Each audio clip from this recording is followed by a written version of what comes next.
قرآن مجید فرقان حمید احادیث مبارکہ میں عورت کے حقوق کا بیان، عورت کے فضائل اور اس کی عظمت کو بیان کیا گیا ہے۔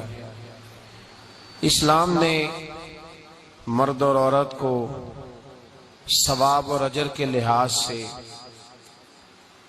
اللہ تبارک و تعالیٰ کے تقرب کے لحاظ سے، نبی پاک صلی اللہ علیہ وسلم کی غلامی کے لحاظ سے، ہر حوالے سے حقوق عطا فرمائے ہیں۔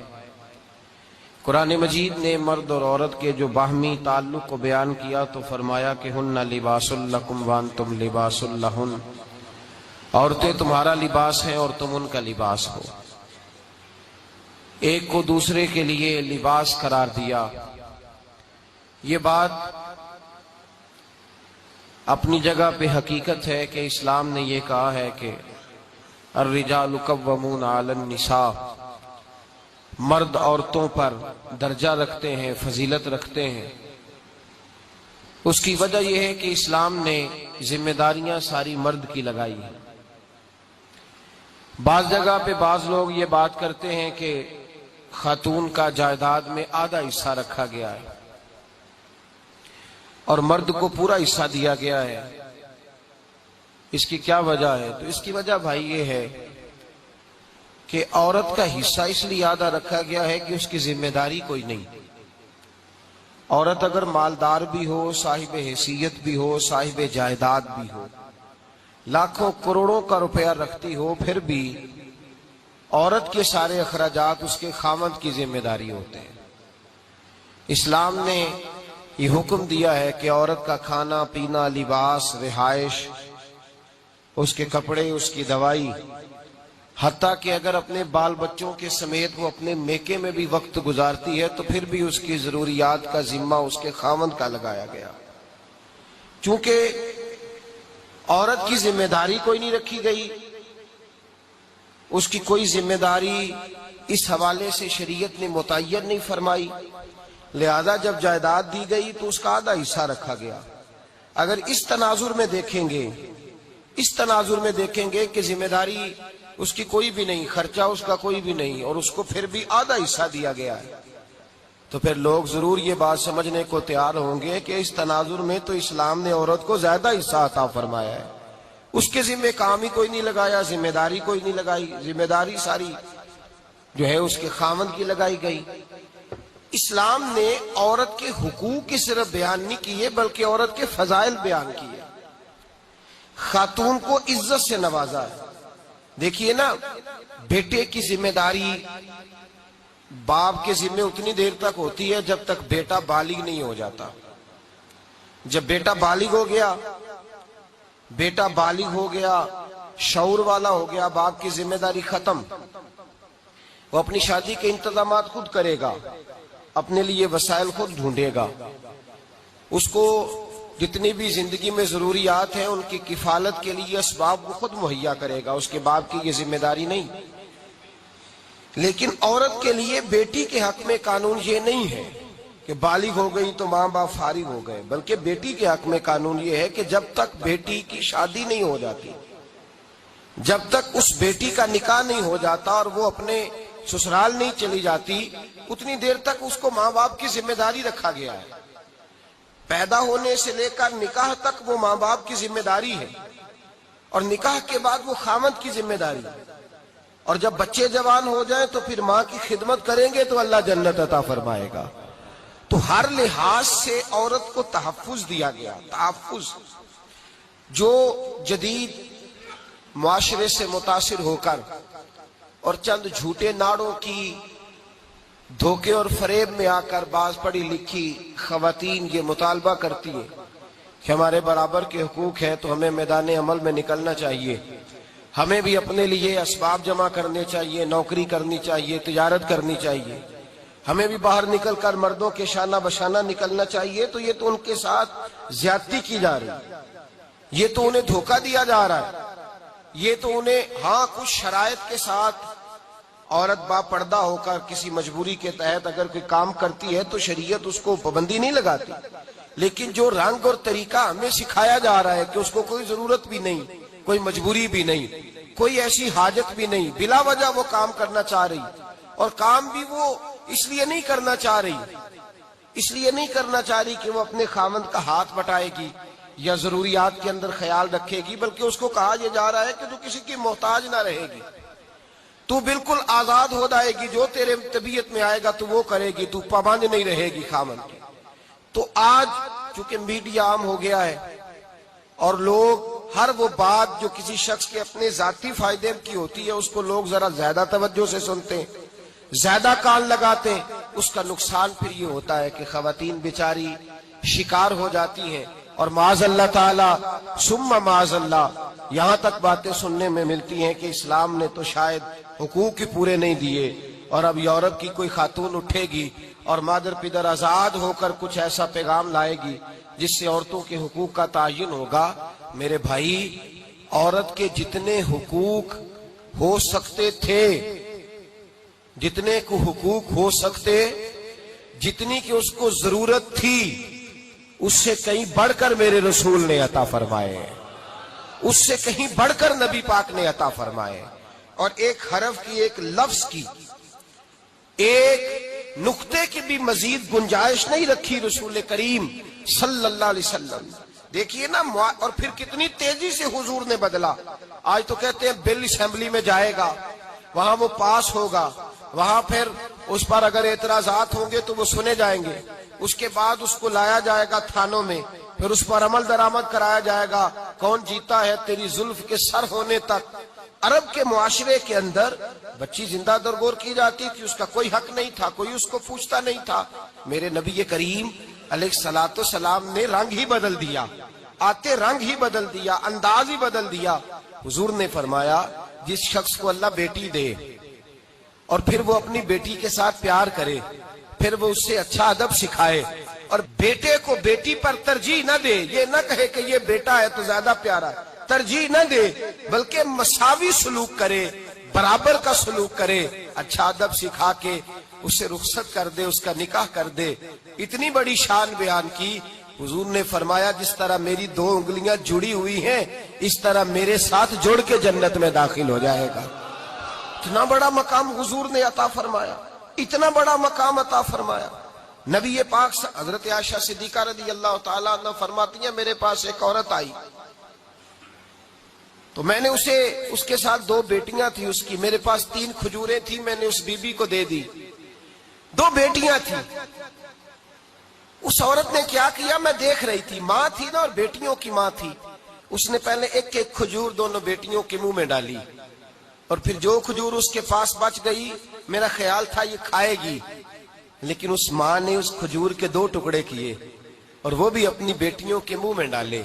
حضرت عائشہ صدیقہ فرماتی ہیں اس کا عمل اتنا حسین تھا، اس بی بی کے اس عمل کے اندر اتنا حسن تھا کہ میری آنکھوں میں بھی وہ بات رہ گئی، دل میں بھی رہ گئی، روح میں بھی سما گئی۔ اس کے حسن اور تاثیر کو میں بھلا نہ سکی، شام تک وہ کیفیات، وہ انداز، وہ اس عورت کا طرز، اس کا وہ انداز میری طبیعت کے اندر بار بار مجھے اس کی طرف متوجہ کرتا رہا۔ شام کو محبوب تشریف لائے، نبی کریم صلی اللہ علیہ وسلم شام کو جب تشریف لائے تو حبیب پاک علیہ السلام کو میں نے بتلایا، میں نے کہا حضور بی بی آئی تھی، اس کا چہرہ بتا رہا تھا کہ بھوکی ہے، لگ رہا تھا کئی دنوں سے کھانا نہیں کھایا، 3 کھجوریں تھی ہی میرے پاس 3، 2 بیٹیوں کو دے دی، وہ کھا سکتی تھی، لیکن یا رسول اللہ صلی اللہ علیہ وسلم اس نے کھائی نہیں، وہ بھی کھجور 2 ٹکڑے کر کے بیٹیوں میں بانٹ دی ہے۔ حضرت عائشہ کہتی ہے دیر تک حضور میری بات کو سنتے رہے، دیر تک میری طرف دیکھتے رہے، اس تصور کو، بیٹی کے پیار کے اس ذائقے دیر تک محبوب محسوس کرتے رہے، اور پھر فرمایا عائشہ جو دنیا میں بیٹیوں کی وجہ سے آزمایا جائے گا جب قیامت کا دن آئے گا تو رب اس سے حساب نہیں لے گا، بے حساب ہی جنت میں داخل فرما دے گا۔ اللہ پھر اس سے حساب نہیں لے گا جو بیٹی کے سبب سے آزمایا جائے۔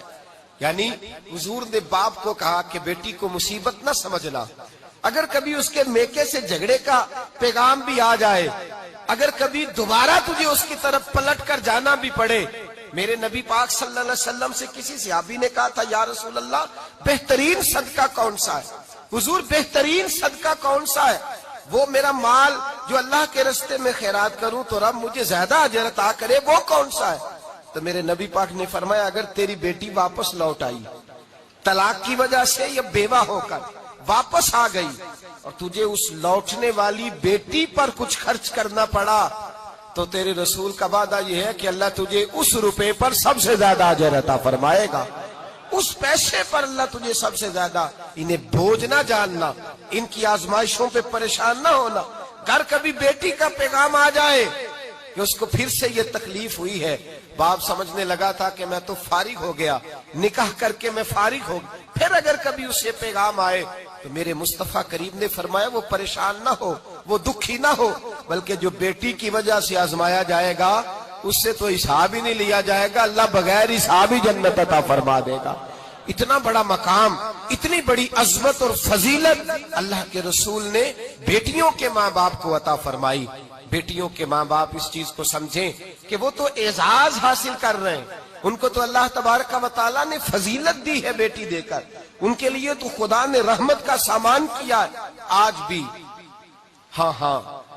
آج بھی اس دور جدید میں، اس دور شعور میں آج بھی ایسا ہوتا ہے کہ جو مٹھائیاں بیٹوں کے پیدا ہونے پہ بٹتی ہیں وہ بیٹیوں کے پیدا ہونے پہ تقسیم نہیں ہوتی۔ آج بھی ہمارے زمانے میں بھی جو رنگ ماں باپ کا بیٹے کی ولادت پر ہوتا ہے وہ بیٹی کی ولادت پہ نہیں ہوتا۔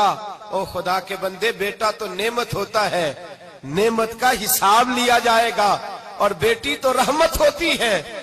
جب بیٹی پیدا ہوتی ہے تو سمجھ لے خدا نے تیری خطائیں بخش دی ہے، تیرے لیے رزق کے دروازے بھی کھول دیے ہیں، رحمت کے دروازے بھی کھول دیے ہیں، اس نے تو تیرے اوپر فضل کیا ہے۔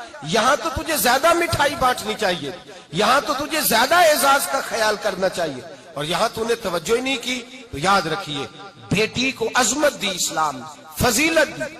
ایک پہلو بیٹی کو اور بھی یاد رکھنا ہے کہ جہاں بیٹی کو فضیلت عطا فرمائی وہاں بیٹی کی ذمہ داری بھی لگائی، جہاں بیٹی کو فضیلت عطا کی وہاں بیٹی کی۔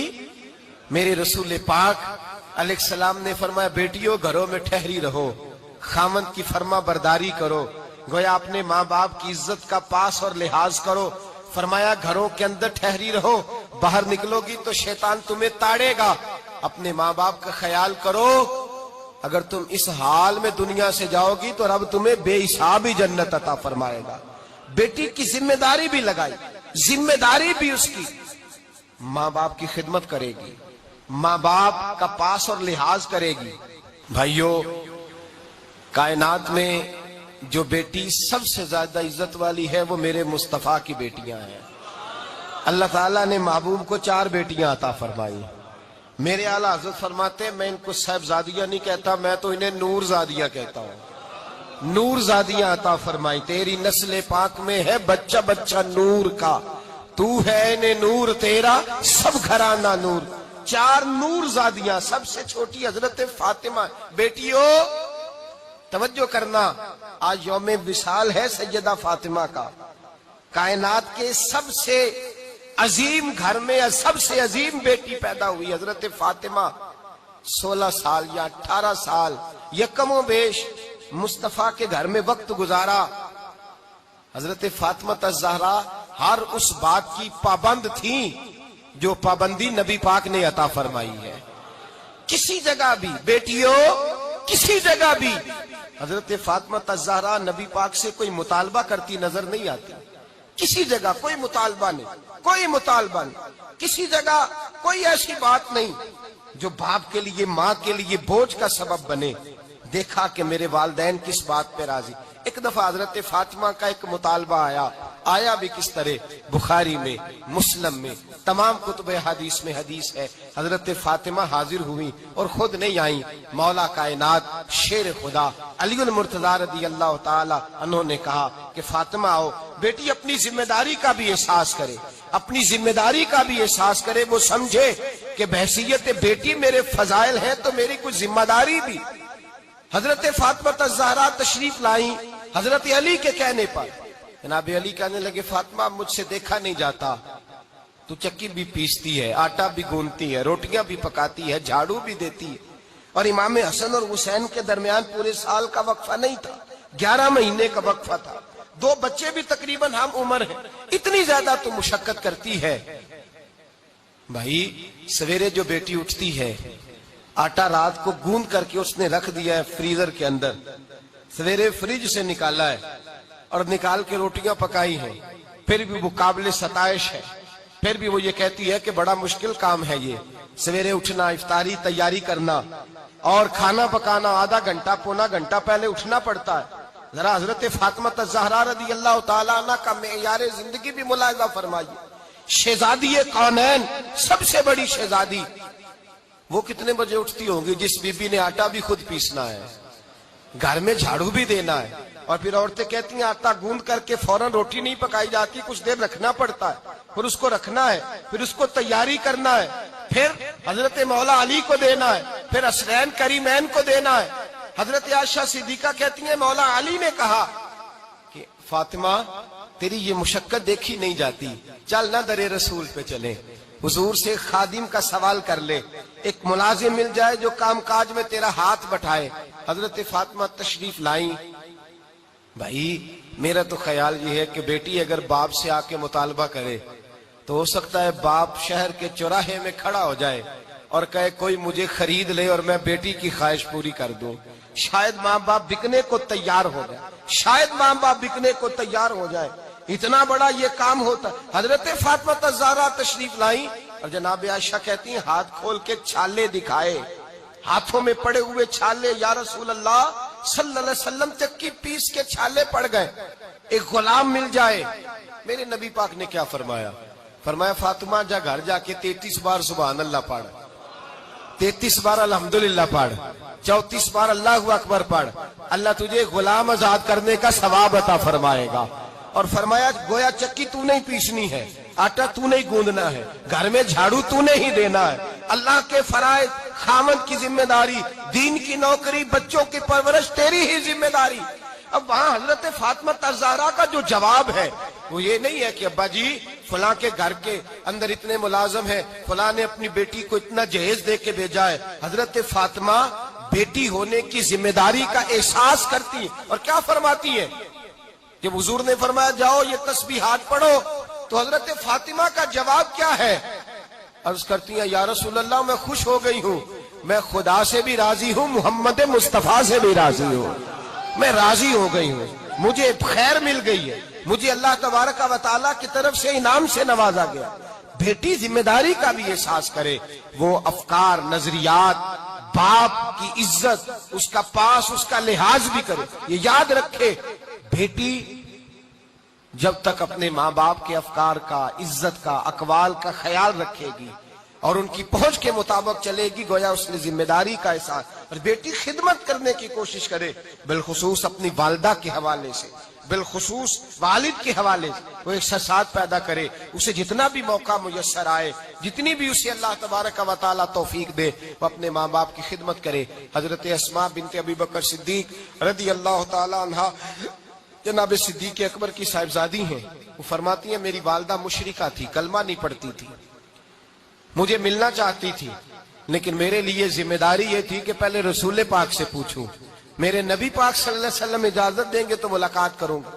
فرماتی ہے مشرکہ ماں تھی پر میں بیٹی تھی، میرے نبی پاک علیہ السلام نے یہ احساس دیا کہ بیٹیاں اپنے ماں باپ سے جڑی رہیں گی۔ میں نے عرض کی حضور میری اماں مشرکہ ہے، کلمہ توحید نہیں پڑھتی، آپ کو نہیں مانتی، اللہ تبارک و تعالیٰ کی توحید کا معاذ اللہ اقرار نہیں کرتی، مجھ سے ملنا چاہتی ہے، میری ذمہ داری کیا ہے؟ رسول پاک علیہ السلام نے فرمایا خدا کو اور مجھے معاذ اللہ نہیں مانتی تو اللہ رسول پوچھ لیں گے تیری تو ماں ہے نا، تیری تو ماں ہے نا، تیری تو ماں ہے تو اس نے سلوک کر۔ تو بھائی بیٹی کے لیے پیغام محبت دیا نبی پاک نے کہ بیٹی ذمہ داری کا احساس کرے کہ اپنے ماں باپ کا خیال کرے۔ حضرت ابو قتادہ رضی اللہ تعالیٰ عنہ کی روایت امام بہقی نے لکھی ہے۔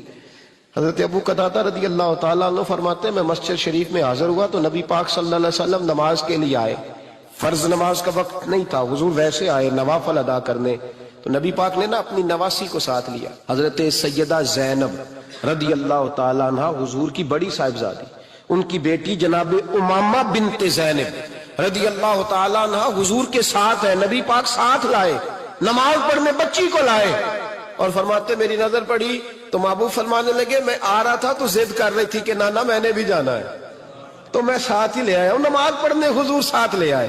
فرماتے رسول پاک علیہ السلام نے نماز کی نیت باندھی اور محبوب کریم صلی اللہ علیہ وسلم جب سجدے میں گئے تو بچی حضور سے چمٹ گئی۔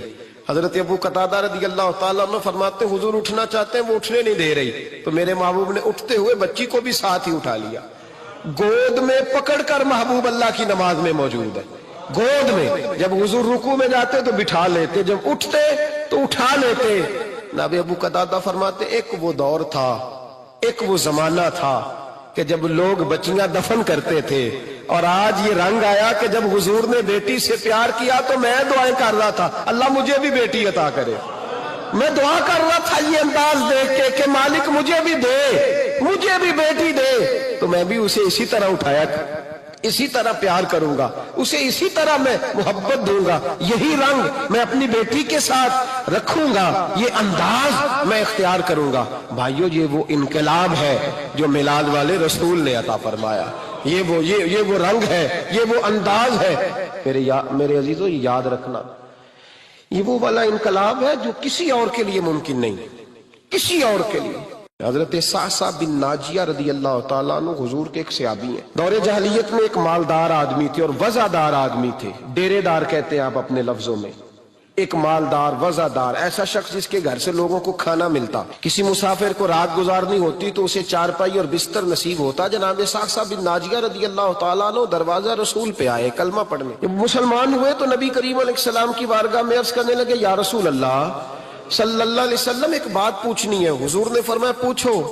عرض کرنے لگے یا رسول اللہ دور جاہلیت میں جو ہم نے نیکیاں کی ہیں ان کا بھی اللہ ہمیں اجر عطا کرے گا؟ جاہلیت کے زمانے میں جو خیر کا کام کیا، امام طبرانی نے اس حدیث کو طبرانی میں لکھا ہے، اس کا بھی اجر ملے گا؟ تو محبوب پاک علیہ الصلوۃ والسلام نے فرمایا تو بتا تو نے کیا نیکی کی؟ تو کہنے لگے یا رسول اللہ صلی اللہ علیہ وسلم میرے 2 اونٹ گم ہو گئے، میں اپنے تیسرے اونٹ پر بیٹھ کر اپنے 2 اونٹ ڈھونڈنے نکلا، اے میرے قریب محبوب، اے محبوب دو عالم صلی اللہ علیہ وسلم، میں اونٹ ڈھونڈتے ڈھونڈتے جنگل کے اس پار گیا جہاں پرانی آبادی تھی، وہاں میں نے اپنے ان 2 اونٹوں کو پا لیا۔ ایک بوڑھا آدمی جانوروں کی نگرانی پہ بیٹھا تھا، اس کو جا کر کے میں نے کہا 2 اونٹ میرے ہیں۔ وہ کہنے لگا یہ تو چرتے چرتے آ گئے تھے، تمہارے ہیں تو لے جاؤ۔ انہی باتوں میں اس نے پانی بھی منگوا لیا، چند کھجوریں بھی آ گئیں، میں پانی پی رہا تھا، کھجور کھا رہا تھا کہ ایک بچے کی رونے کی آواز آئی، تو بوڑھا پوچھنے لگا بتاؤ بیٹی آئی کہ بیٹا؟ میں نے فٹافٹ پوچھا پھر اگر بیٹا ہوا تو کیا کرو گے، بیٹی ہوئی تو کیا کرو گے؟ کہنے لگے اگر بیٹا ہوا تو قبیلے کی شان بڑھائے گا، اگر بیٹی ہوئی تو میں ابھی اسے زندہ دفن کرا دوں گا، اس لیے کہ میں اپنی گردن اپنے داماد کے سامنے جھکا نہیں سکتا، میں بیٹی کی پیدائش پر آنے والی مصیبتیں برداشت نہیں کر سکتا، میں ابھی دفن کرا دوں گا۔ حضرت صعصع بن ناجیہ رضی اللہ تعالیٰ عنہ عرض کرنے لگے یا رسول اللہ، پڑھیے درود صلی اللہ علیہ، کہنے لگے یا رسول اللہ صلی اللہ تعالیٰ علیہ وسلم، حضور یہ بات سن کے میرا کلیجہ نرم ہو گیا۔ میں نے اسے کہا پھر پتہ کرو بیٹی ہے کہ بیٹا ہے؟ اس نے معلوم کیا تو پتہ چلا بیٹی آئی ہے۔ میں نے کہا واقعی تو دفن کرے گا؟ کہنے لگا ہاں۔ میں نے کہا دفن نہ کر، مجھے دے دے، میں لے جاتا ہوں۔ یا رسول اللہ صلی اللہ علیہ وسلم، وہ مجھے کہنے لگا اگر بچی تمہیں دے دیں گے تو تم کیا کرو گے؟ میں نے کہا تم میرے 2 اونٹ رکھ لو، بچی دے دو۔ کہنے لگا نہیں 2 نہیں، یہ جو جس اونٹ پہ تو بیٹھ کے آیا یہ بھی لے لیں گے۔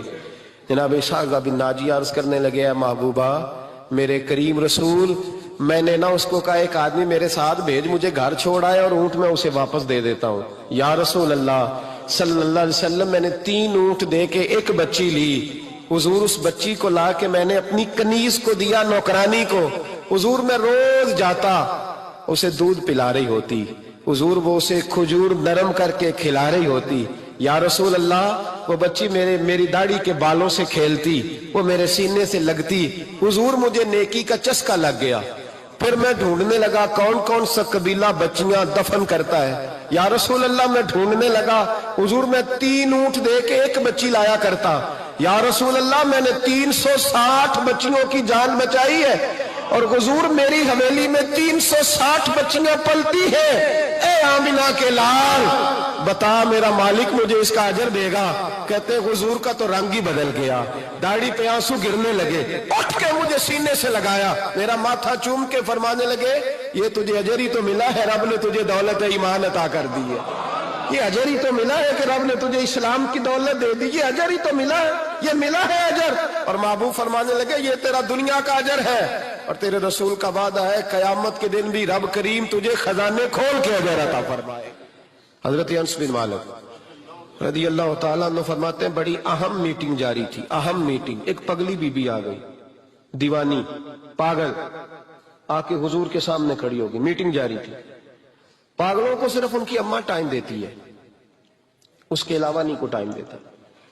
میں نے دیکھا ہے ماں اب نارمل بچے کو بھی کئی کئی گھنٹے سنبھالتی ہے، بلکہ زندگی اس کے ساتھ بتا دیتی ہے۔ 22 سال کے بچے کے پیمپر اماں بدلتی ہے، سوائے ماں کے، وہ بھی اللہ اگر توفیق دے تو، ورنہ کوئی قریب نہیں آتا۔ ایک اب نارمل بی بی، تھوڑا سوچئے گا، افسانہ نہیں سنا رہا، یہ افسانہ نگاری نہیں ہے، یہ وہ رنگ ہے جس کا سورج بھی گواہ ہے، اس کا چاند بھی گواہ ہے، جس کی یہ دھرتی گواہ ہے، آسمان گواہ ہے، یہ وہ انداز ہے۔ اور یہ اس پر ٹائم نہیں لگا، صرف 23 سالوں میں ہر چیز بدل کے رہ گئی۔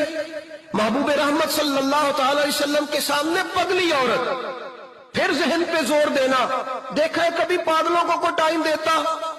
حضرت انس بن مالک رضی اللہ تعالیٰ عنہ کہتے ہیں پاگل بی بی آ کے کھڑی ہوئی، کہنے لگے یا رسول اللہ مجھے کوئی کام ہے۔ ڈھیروں لوگ بیٹھے تھے حضور کی بارگاہ میں، محبوب نے توجہ فرمائی، فرمایا کیا کام ہے؟ کہتے ہیں حضور نے کہا ہی تھا کیا کام ہے کہ اس کے قبیلے والے لوگ بول پڑے، کہنے لگے یا رسول اللہ یہ تو پگلی ہے، دیوانی ہے، ایسے ہی کرتی رہتی ہے، چھوڑے۔ کوئی ایسے غیر جو ہے وہ لفظ بھی نہیں تھے غیر محفوظ، حضور ایسے ہی کرتی رہتی ہے، دیوانی ہے۔ لیکن جناب انس بن مالک کہتے ہیں حضور علیہ السلام کو یہ لفظ اتنے برے لگے کہ میں نے چہرے پر آثار غضب دیکھے۔ محبوب کریم فرمانے لگے خاموش ہو جاؤ، تم سے بات کر رہی ہے کہ مجھ سے کر رہی ہے؟ تم میں سے کسی کو اس نے آواز دی؟ میرے پاس آئی ہے، لے کے پہلو میں غم امت نادار آئے اور امتی امتی کہتے ہوئے سرکار آئے، فرش والوں کے مقدر کا ستارہ چمکا، شور اٹھا کے غریبوں کے طرفدار آئے۔ نبی کریم علیہ السلام نے فرمایا تم سے بات کر رہی ہے کہ میرے ساتھ کر رہی ہے؟ یا رسول اللہ بات تو آپ کے ساتھ، میں چپ کرو، پھر جواب میں دوں گا۔ محبوب علیہ السلام اٹھ کے کھڑے ہوئے، فرمایا کیا بات ہے، کرو، پگلی ہے، زمانہ کہتا ہے پاگل ہے، کیا بات ہے؟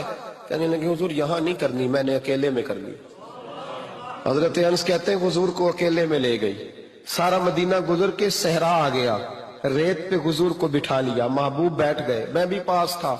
کہتے ہیں اس نے اپنے دکھ چھیڑ دیے، کہنے لگی حضور مدینے کے بہت سارے لوگ مجھے پاگل سمجھتے ہیں، میرے اپنے بھی میری بات نہیں سنتے، بچے مجھے روڑے مارتے ہیں، یا رسول اللہ کوئی وقت پہ کھانا نہیں پوچھتا، وہ جو سوال کرتی میرے محبوب تسلی کے ساتھ جواب دیتے۔ کہتے ہیں یہ واحد بی بی تھی جو حضور کو باتوں میں ٹوک بھی لیتی، پگلی تھی نا بیچاری، ٹوک بھی لیتی حضور کو۔ کہتے ہیں حضور اس کو کہتے کوئی بات نہیں، کھانا جب بھی کھانا ہوا میرے پاس آ جانا، میں گھر والوں کو سمجھا دوں گا، اصل میں نادان ہے انہیں بات کی سمجھ۔ کہتے ہیں دیر تک حضرت انس بن مالک کہتے ہیں میری بھی سوچ پرواز کر رہی تھی، میں کبھی کہیں جاتا کبھی کہیں جاتا، ایسا کوئی محبوب کہیں ہوگا نہ کہیں ہے، بیٹھا ہے چٹائی پہ مگر عرش نشی ہے۔ کہتے ہیں دیر تک وہ خاتون باتیں کرتی رہی اور ایسی ایسی عجیب بات کرتی جو شاید کوئی نہ سن پائے، حضور سنتے بھی، تسلی بخش جواب بھی دیتے، اپنی مرضی سے اٹھی اور حضور سے کیا کہتی ہے؟ کہتی ہے میں اب تھک گئی ہوں، آپ جائیے، میں تھک گئی ہوں، آپ جائیے۔ محبوب علیہ السلام فرمانے لگے اس طرح کر، ابھی تو جا، لیکن دوبارہ جب تیرا دل کرے تو آ جانا، مجھے کوئی روک ٹھوک نہیں ہے، جب تیری طبیعت چاہے۔ بھائی یہ وہ انقلاب ہے۔